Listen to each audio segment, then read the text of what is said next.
2 police officers got ambushed by a ghost and then went on record about what happened to them. So after 2 security guys reported some really weird things happening around Stocksbridge bypass in Yorkshire as the bypass was being built, 2 police officers were sent to go and check it out. PC Ellis and Special Constable Beat. And at first they couldn't find anything, as expected really. They weren't expecting to see any ghostly children or headless figures or anything like that. So they got back into the police car and was about to call it for the night. But then PC Ellis just froze, because he claimed that he suddenly felt this bone-deep cold, like someone had just walked over his grave. As he glanced out of his open car door window, there was someone there. All he could see was the torso, as if someone was standing right up close next to the window. But before he even had time to react, it was gone. But then, Special Constable Beat smacked his arm, crying out about something being at his window now, because the figure had somehow teleported from one side of the car to the other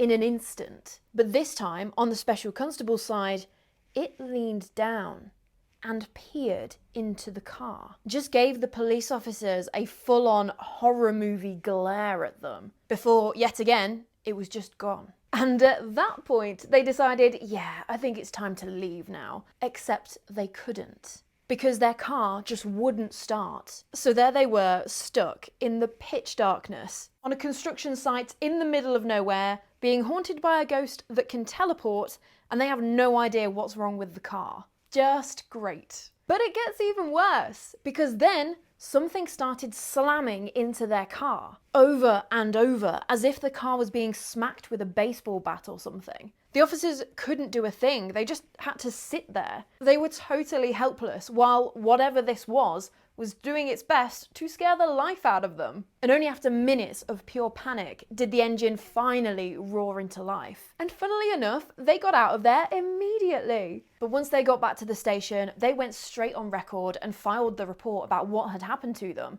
They'd been ambushed by this thing. And so much weirdness was reported around Stocksbridge bypass as soon as it opened as well, continuing up to this day. So maybe if you're driving on Stocksbridge bypass alone at night, might be worthwhile just keeping an eye out. But if you like these little ghost stories, I have plenty more where that came from, so you should subscribe for more like this.